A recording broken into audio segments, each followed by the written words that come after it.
അപ്പോൾ നമ്മൾ ഇന്നത്തെ നമ്മുടെ വചനം ഇതാണ്. മത്തായിയുടെ സുവിശേഷം 6-ാം അധ്യായം 9-ാമത്തെ വചനം. മലയിലെ പ്രസംഗത്തിൻ്റെ ഏറ്റവും സുപ്രധാനപ്പെട്ട ഒരു ഭാഗം, പ്രാർത്ഥനയുടെ രഹസ്യം. നിങ്ങൾ ഇപ്രകാരം പ്രാർത്ഥിക്കുവിൻ: സ്വർഗസ്ഥനായ ഞങ്ങളുടെ പിതാവേ, അങ്ങയുടെ നാമം പൂജിതമാകണമേ. അപ്പോൾ ഇതിനെ ഒരിക്കൽ കൂടി നമുക്ക് ഏറ്റു പറയാം. നിങ്ങൾ ഇപ്രകാരം പ്രാർത്ഥിക്കുവിൻ: സ്വർഗസ്ഥനായ ഞങ്ങളുടെ പിതാവേ, അങ്ങയുടെ നാമം പൂജിതമാകണമേ. ബൈബിളിൽ മറ്റെങ്കും ഇതുപോലെ ഒരു വാക്യമില്ല. ഒരേ ഒരു സ്ഥലത്ത് മാത്രമേ ഇങ്ങനെ പറഞ്ഞിട്ടുള്ളൂ. ഈശോ ഞങ്ങളുടെ പിതാവേ, ഞങ്ങളുടെ പിതാവേ. ഇതിൻ്റെ പാരലായിട്ട് ലൂക്കായുടെ സുവിശേഷത്തിൽ ഞങ്ങളുടെ പിതാവ് എന്ന് പറഞ്ഞിട്ടില്ല. സ്വർഗസ്ഥനായ പിതാവ് പഠിപ്പിച്ചപ്പോൾ ലൂക്കായുടെ സുവിശേഷത്തിൽ സ്വർഗസ്ഥനായ പിതാവിൻ്റെ പ്രാർത്ഥന പഠിപ്പിച്ചപ്പോൾ 11-ാം അധ്യായത്തിൽ നിങ്ങൾ ഇപ്രകാരം ശിഷ്യന്മാരടുത്ത് വന്നിട്ട് പറഞ്ഞു, ഞങ്ങളെ പ്രാർത്ഥിക്കാൻ പഠിപ്പിക്കണേ. അവിടെ ഈശോ ഇങ്ങനെ പറഞ്ഞത്, അവരളിച്ചത്, നിങ്ങളിങ്ങനെ പ്രാർത്ഥിക്കുവിൻ: പിതാവേ, അങ്ങയുടെ നാമം പൂജിതമാകണേ. കണ്ടോ, പിതാവേ, അങ്ങയുടെ നാമം പൂജിതമാകണേ. എന്നാൽ ഈ മത്തായിയുടെ സുവിശേഷത്തിൽ മാത്രമാണ് ഇങ്ങനെ ഈശോ പഠിപ്പിച്ചിട്ടുള്ളത്: സ്വർഗസ്ഥനായ ഞങ്ങളുടെ പിതാവേ. മാത്രമല്ല, നമ്മൾ ഈ പഴയ നിയമം, മത്തായിയാണ് ആദ്യത്തെ പുതിയ നിയമ സുവിശേഷകർത്താവ്.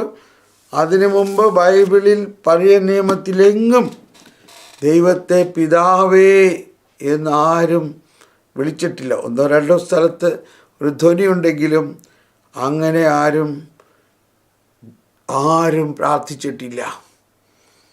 അതുകൊണ്ട് തന്നെ ഒരു വലിയ റെവല്യൂഷണറി കാര്യമാണ്. മാത്രമല്ല, അത് വലിയ തിന്മയായിട്ടാണ് കണക്കാക്കിയിരുന്നത്. ദൈവത്തെ ആരും പിതാവെന്ന് വിളിക്കാൻ പാടില്ല.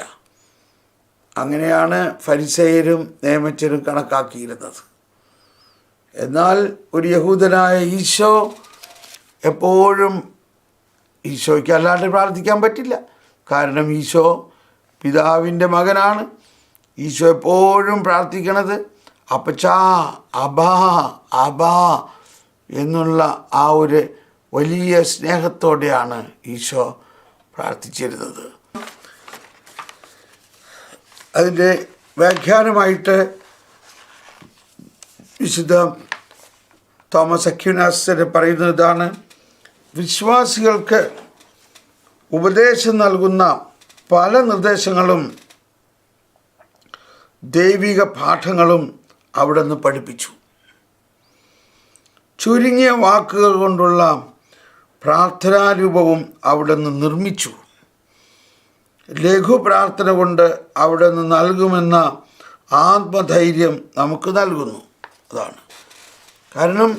ഇത്രയും ചെറിയ ഒരു പ്രാർത്ഥന ഈശോ വലിയ പ്രാർത്ഥന പഠിപ്പിച്ചതെങ്കിലും അത് ഈശോ തന്നെ പറഞ്ഞു, നിങ്ങൾ അതിഭാഷണം നടത്തരുത്.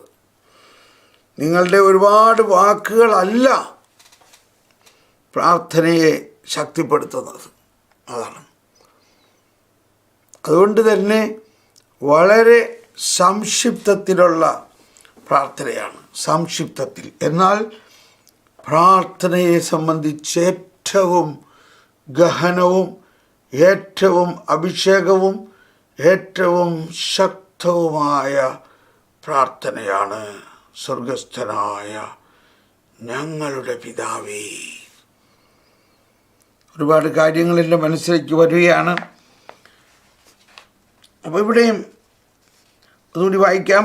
വ്യാഖ്യാനം പറയുന്നത് വിശ്വാസികൾക്ക് ഉണ്ടോ. ഇന്നലെ നമ്മൾക്ക് മനസ്സിലായി ആരാണ് നമ്മൾ. വിശ്വാസിയാണ്. വിശ്വാസത്തിൽ ഉറച്ചു നിൽക്കാൻ ക്ഷണിക്കപ്പെടുന്ന വിശ്വാസിയുടെ വിശ്വാസത്തിന് മുൻപേ ഉള്ളതാണ് സഭയുടെ വിശ്വാസം. കൂദാശകൾ അനുഷ്ഠിക്കുമ്പോൾ അപ്പസ്തോലന്മാരിൽ നിന്ന് സ്വീകരിച്ച വിശ്വാസത്തെ സഭയേറ്റ് പറയുന്നു. അങ്ങനെയാണ് പുരാതനമായ ഈ ചൊല്ലുണ്ടായത്. പ്രാർത്ഥനയുടെ നിയമം വിശ്വാസത്തിൻ്റെ നിയമം.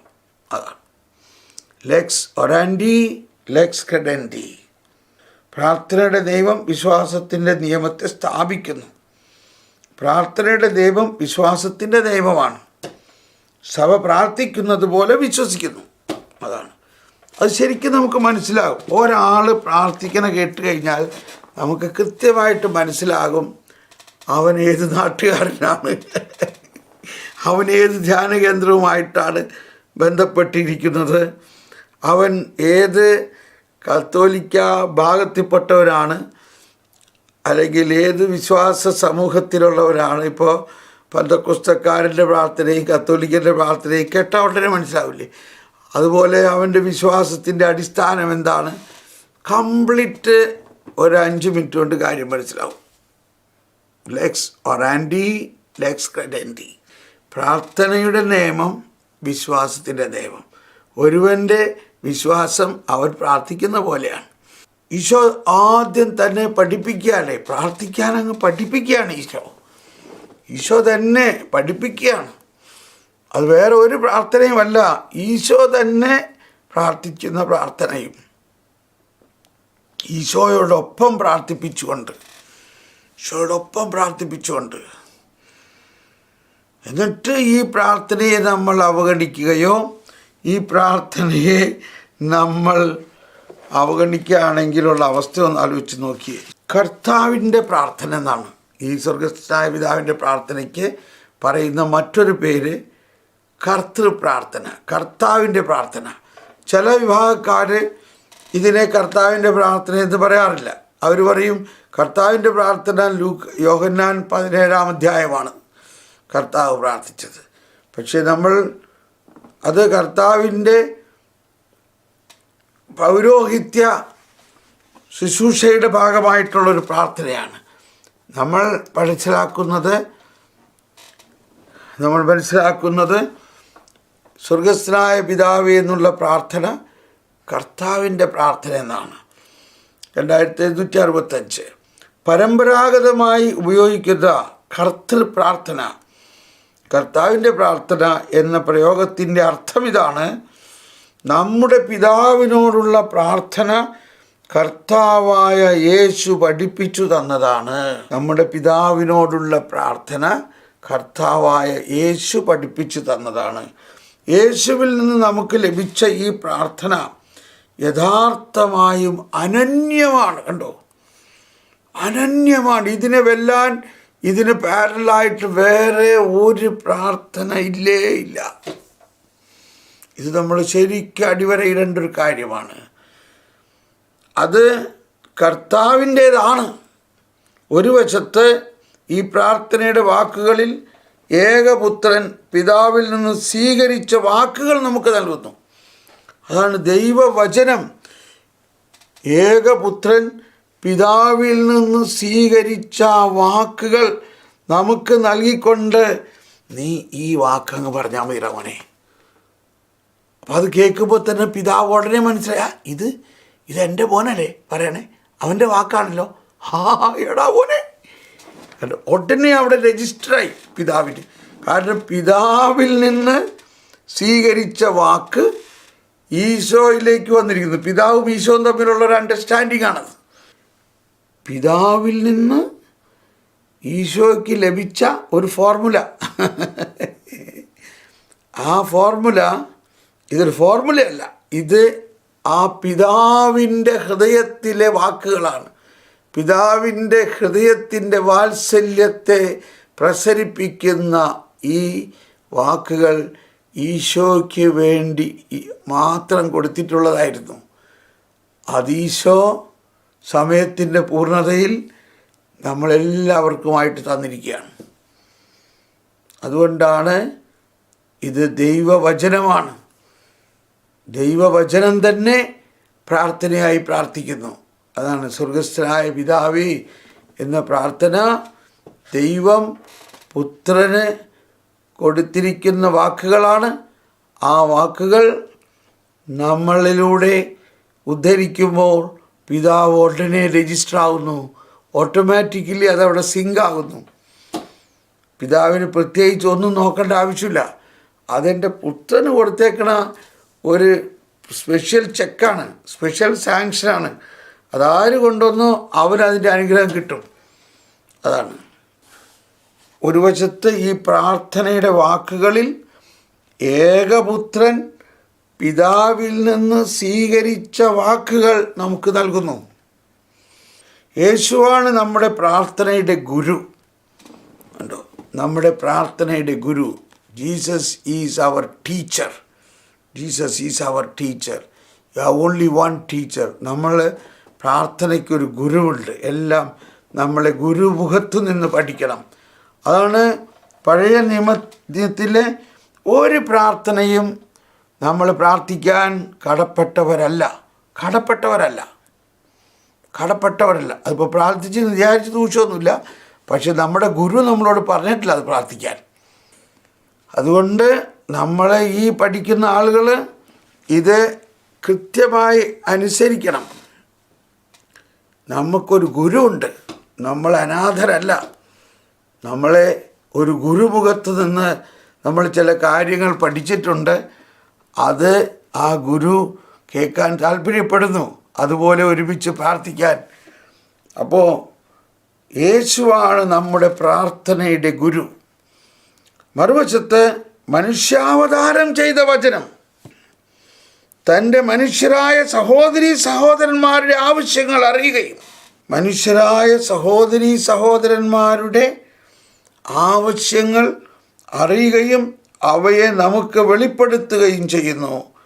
അവിടുന്ന് നമ്മുടെ പ്രാർത്ഥനയുടെ മാതൃകയാണ്. മോഡൽ. അത് കുഞ്ഞുനാൾ മുതൽ നമ്മൾ പഠിപ്പിക്കണം. അതിൽ ഒരു വ്യത്യാസം ഉണ്ടാകണം. 2766 ഇതാ ഇവിടെ പറയണത് കേട്ടോ. CCC ഞാൻ പറയണതല്ല. നമുക്ക് യാന്ത്രികമായി ആവർത്തിക്കാനുള്ള ഒരു പ്രാർത്ഥനയും യേശു നൽകുന്നില്ല.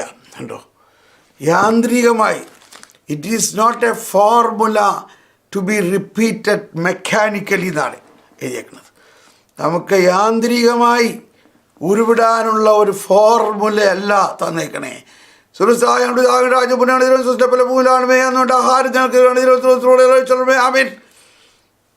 പ്രാർത്ഥിച്ചു. കണ്ടോ എങ്ങനെ പ്രാർത്ഥിച്ചു? യാന്ത്രികമായി ഉരുവിടുന്ന ഒരു പ്രാർത്ഥന. അങ്ങനെ അല്ല. എന്നാൽ ഇന്നത്തെ നമ്മുടെ കോടാനുകോടി ജനങ്ങളുടെ അവസ്ഥ ഒന്ന് ആലോചിച്ച് നോക്കിയേ. ഇങ്ങനെയല്ലേ നമ്മൾ പ്രാർത്ഥിക്കുന്നത്? എല്ലാ വാചിക പ്രാർത്ഥനകളുടെയും കാര്യത്തിൽ എന്ന പോലെ ദൈവവചനത്തിലൂടെയാണ് പരിശുദ്ധാത്മാവ് ദൈവമക്കളെ അവരുടെ പിതാവിനോട് പ്രാർത്ഥിക്കാൻ പഠിപ്പിക്കുന്നത്. കണ്ടോ, നമ്മുടെ ഗുരുവായ ഈശോ നമ്മളെ പഠിപ്പിച്ചത്, ഈശോ പറഞ്ഞ ആ വാക്കുകളിലൂടെയാണ് മനുഷ്യർ വളരേണ്ടത്, മനുഷ്യർ മനസ്സിലാക്കേണ്ടത്. നമ്മുടെ ഗുരു നമുക്ക് വേണ്ടി മനുഷ്യനായി അവതരിച്ച് നമ്മളോടൊപ്പം ജീവിച്ച് നമുക്ക് വേണ്ടി രക്തം ചിന്തി നമുക്ക് വേണ്ടി പീഡ അനുഭവിച്ചു, രക്ഷിച്ചു. അപ്പോൾ ഇവിടെ പ്രഭയുടെ പ്രബോധനമാണ്. ദൈവവചനത്തിലൂടെയാണ് പരിശുദ്ധാത്മാവ് ദൈവമക്കളെ അവരുടെ പിതാവിനോട് പ്രാർത്ഥിക്കാൻ പഠിപ്പിക്കുന്നത്. അപ്പോൾ നേരത്തെ ഈശോ പഠിപ്പിക്കുന്ന കാര്യം ഇപ്പോൾ പരിശുദ്ധാത്മാവ് പഠിപ്പിക്കണം. പരിശുദ്ധാത്മാവ് വേറെ ആരുടെയും വചനമെടുത്തല്ല പഠിപ്പിക്കണേ. പരിശുദ്ധാത്മാവ് ആരുടെ വചനമെടുത്ത പഠിപ്പിക്കണേ? ദൈവവചനത്തിലൂടെയാണ് പരിശുദ്ധാത്മാവ് ദൈവമക്കളെ അവരുടെ പിതാവിനോട് പ്രാർത്ഥിക്കുവാൻ പഠിപ്പിക്കുന്നത്. പുത്രസഹജമായ നമ്മുടെ പ്രാർത്ഥനയ്ക്കുള്ള വാക്കുകൾ നമുക്ക് തരിക മാത്രമല്ല യേശു ചെയ്തത്, അതേസമയം ഈ വാക്കുകൾ ആരിലൂടെയാണോ നമ്മിൽ ആത്മാവും ജീവനും, ഞാൻ നിങ്ങളോട് പറഞ്ഞ വാക്കുകൾ ആത്മാവും ജീവനും ആയിത്തീരുന്നത്, ആ ആത്മാവിനെ നമുക്ക് നൽകുകയും ചെയ്യുന്നു. കണ്ടോ, ആ പരിശുദ്ധാത്മാവ് നമ്മളിലുണ്ട്. ഇനി പരിശുദ്ധാത്മാവ് പ്രാർത്ഥിക്കുന്ന കാര്യമൊക്കെയാണ് ഇവിടെ പറയുന്നത് കേട്ടോ. കൂടാതെ പുത്രസഹജമായ നമ്മുടെ പ്രാർത്ഥനയുടെ സാധുതയും സാധ്യതയും നമ്മുടെ ഹൃദയത്തിൽ ആബാ പിതാവേ എന്ന് വിളിക്കുന്ന തൻ്റെ പുത്രൻ്റെ ആത്മാവിനെ പിതാവ് അയച്ചു. കേട്ടോ, അതാണ് അടുത്തത്. പരിശുദ്ധാത്മാവ് ഓൾറെഡി നമ്മുടെ അകത്തുണ്ട്. ആ പരിശുദ്ധാത്മാവ് നമ്മുടെ അകത്തിരുന്നിട്ട് ആബാ ആബാ ആബാ ആബാ പിതാവേ എന്ന് വിളിക്കണോ? പരിശുദ്ധാത്മാവ് നമ്മുടെ അകത്ത് ഓൾറെഡി വന്നിരിക്കുകയാണ്. ആ പരിശുദ്ധാത്മാവ് എന്ത് വിചാരിക്കും? അതാണ് നമ്മളിൽ വസിക്കുന്ന പരിശുദ്ധാത്മാവിനെ ആരാധിക്കുക, സ്നേഹിക്കുക. അതൊരു ചെറിയ പ്രാവിനെ പോലെ എന്ന് പറഞ്ഞുകൊണ്ട് അബ അബ അബ അബ അബ അബ പിതാവേ എന്ന് നമ്മളുടെ അകത്തിരുന്ന് ശബ്ദിച്ചുകൊണ്ടിരിക്കുകയാണ്. അബാ പിതാവേ എന്ന് വിളിക്കുന്ന തൻ്റെ പുത്രൻ്റെ ആത്മാവിനെ, ഇതാണ് സ്വർഗസ്ഥനായ ഞങ്ങളുടെ പിതാവേ എന്ന് നമ്മൾക്കിന്ന് പ്രാർത്ഥിക്കാൻ സാധിക്കുന്നുണ്ടെങ്കിൽ അത് പുത്രൻ്റെ വചനവും പരിശുദ്ധാത്മാവ് പിതാവേ എന്ന് നമ്മളുടെ ആത്മാവിൽ വിളിക്കുന്നതിലൂടെയാണല്ലോ എന്നതിലാണ് നമ്മുടെ പ്രാർത്ഥന. നമ്മുടെ ആഗ്രഹങ്ങൾ ദൈവത്തിൻ്റെ സന്നിധിയിൽ കൊണ്ടുവരുന്നതിൽ മനുഷ്യരുടെ ഹൃദയങ്ങൾ പരിശോധിക്കുന്നവനായ പരിശുദ്ധാത്മാവ്, മനുഷ്യരുടെ ഹൃദയങ്ങൾ പരിശോധിക്കുന്നവനായ പിതാവാണ് ആത്മാവിൻ്റെ മനസ്സ് അറിയുന്നവൻ. കാരണം ആത്മാവ് ദൈവഹിതമനുസരിച്ച് വിശുദ്ധർക്ക് വേണ്ടി മാധ്യസ്ഥം വഹിക്കുന്നു. നമുക്കറിയാം വചനം റോമർ 8:26-27. നമ്മുടെ പിതാവിനോടുള്ള പ്രാർത്ഥന പുത്രൻ്റെയും ആത്മാവിൻ്റെയും നിഗൂഢമായ ദൗത്യത്തിൻ്റെ ഭാഗമായി ഉൾച്ചേർത്തിരിക്കുന്നു. നമ്മുടെ പിതാവിനോടുള്ള പ്രാർത്ഥന പുത്രൻ്റെയും ആത്മാവിൻ്റെയും നിഗൂഢമായ ദൗത്യത്തിൻ്റെ ഭാഗമായി ഉൾച്ചേർത്തിരിക്കുന്നു. ഈ സ്വർഗസ്ഥനായ പിതാവേ എന്നുള്ള പ്രാർത്ഥന കഠേനാവ്രയയിൽ പഠിപ്പിക്കുമ്പോൾ ആദിമസഭാപിതാക്കന്മാരുടെ അവരുടെ ആവേശം മുഴുവനും അതിൽ ഉൾക്കൊള്ളുമ്പോൾ അതിൽ ഒട്ടും കുറവല്ല. സഭയുടെ പ്രബോധനങ്ങളെല്ലാം ഈ പിതാക്കന്മാരിൽ നിന്ന് തന്നെ ഉണ്ടായിട്ടുള്ളതാണല്ലോ. അതുകൊണ്ട് സഭ ഇന്നും ഔദ്യോഗികമായി നമ്മളെ പഠിപ്പിക്കുന്ന ആ വലിയ കാര്യമാണ്. നമുക്ക് ഇപ്പോൾ വീണ്ടും കഠേനാവ്രയയിലേക്ക് പോകാം. ലെക്സ് ഒറാൻഡി ലെക്സ് ക്രെഡൻഡി, വിശ്വാസിയുടെ പ്രാർത്ഥനയാണിത്. നമ്മുടെ വിശ്വാസത്തിൻ്റെ അടിസ്ഥാനം നമ്മുടെ പ്രാർത്ഥനയുടെ അടിസ്ഥാനമാണ്. നമ്മുടെ പ്രാർത്ഥനയ്ക്ക് ഒരു ക്രമീകൃതമായ ഈശോ പഠിപ്പിച്ച ഒരു മാനമുണ്ടായിരിക്കണം. അപ്പോഴാണ് നമ്മൾക്ക് ശരിക്ക് ആ ദൈവീക രഹസ്യങ്ങളുടെ വെളിപ്പെടുത്തലുകളുടെ ഒരു ഹൈറാർക്കിക്കൽ ഓർഡറുണ്ട്. ദൈവീക രഹസ്യങ്ങൾ വെളിപ്പെടുത്തുന്നതിൻ്റെ ഒരു ആനുപാതികമായ ശൈലി പിതാവ് പുത്രന് നൽകുന്നു, പുത്രൻ പരിശുദ്ധാത്മാവിലൂടെ നമുക്ക് നൽകുന്നു. പ്രാർത്ഥനയും അങ്ങനെ തന്നെയാണ്. പിതാവ് പുത്രന് നൽകുന്നു, ഈ വചനം ഉപയോഗിച്ച് നീ പ്രാർത്ഥിക്കുക. എൻ്റെ ഹൃദയത്തിൽ നിന്ന് വരുന്ന ഈ ആശയമാണിത്. ഓക്കെ, അത് പുത്രൻ സ്വീകരിക്കുന്നു. പുത്രൻ ആ വാക്കുകളെടുത്ത് പ്രാർത്ഥിക്കുന്നു. അത് പുത്രനെ സ്നേഹിക്കുന്ന, പുത്രനിൽ വിശ്വസിക്കുന്ന നമ്മളിലേക്ക് തരുന്നു. അപ്പോൾ നമ്മളതിനെ തിരസ്കരിക്കാതെ നമ്മൾ അതങ്ങ് ഉൾക്കൊള്ളുമ്പോൾ, അതവിടെ പിതാവിൻ്റെ അടുത്ത് തിരിച്ച് ചെല്ലുമ്പോൾ അവിടെ എല്ലാ സ്വരങ്ങളുടെയും ഒരു ഓർക്കസ്ട്ര പോലെയാണ്, ഒരു ഹാർമണി. വ്യത്യസ്ത ആളുകളാണ് പ്രാർത്ഥിക്കുന്നത്. അതൊരു വലിയ മ്യൂസിക്കൽ പ്രോഗ്രാമിൽ, ഒരു വലിയ ഓർക്കസ്ട്രയിൽ ഒരു 150, ഇവിടെയൊക്കെ ഭയങ്കര ഓർക്കസ്ട്രകളുണ്ട്. ചില ഓർക്കസ്ട്രയിൽ 150 വയലിനുകളുണ്ട്. 150 വയലിൻ കണ്ടു, 150 വയലിൻ. അതോടൊപ്പം മറ്റൊരുപാട് ഇൻസ്ട്രുമെൻറ്റുകളുണ്ട്.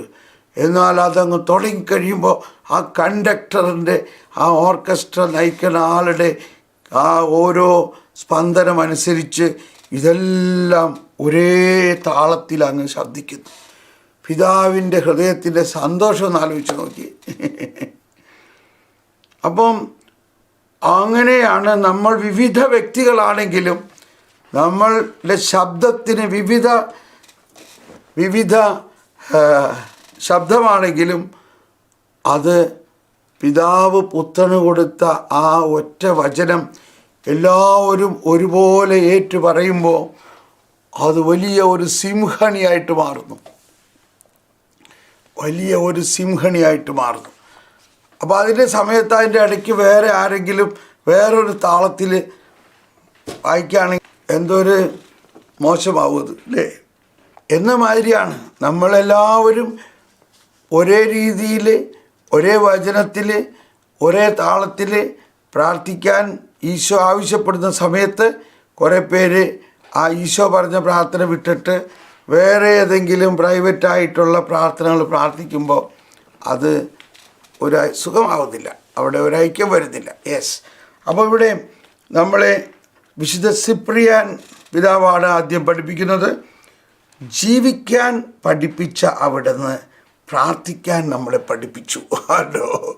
അപ്പോൾ മത്തായിയുടെ സുവിശേഷം 5-ാം അധ്യായം മുഴുവനും ക്രിസ്തീയ ജീവിതത്തിൻ്റെ ഏറ്റവും പ്രധാന കാര്യമാണ് പറയുന്നത്. എന്താണ് ക്രിസ്തീയ ജീവിതം? ജീവിക്കാൻ പഠിപ്പിക്കുന്നു. ഇനി അടുത്ത 6-ാം അധ്യായത്തിൽ പ്രാർത്ഥിക്കാൻ പഠിപ്പിക്കുന്നു. കണ്ടോ? ജീവിക്കാൻ പഠിപ്പിച്ച അവിടുന്ന് പ്രാർത്ഥിക്കാനും നമ്മെ പഠിപ്പിച്ചു. അനന്തരം പുത്രൻ പഠിപ്പിച്ച പ്രാർത്ഥന കൊണ്ട് പിതാവിനോട് സംസാരിച്ചാൽ നമ്മെ കൂടുതൽ സന്നദ്ധതയോടെ കേൾക്കും. അല്ലോ, ഇതെല്ലാം കാറ്റഗിസത്തിൽ വന്നിരിക്കുന്നത് ഈ ആദിമ സഭയിലെ പിതാക്കന്മാർ പഠിപ്പിച്ച കാര്യം തന്നെയാണ്.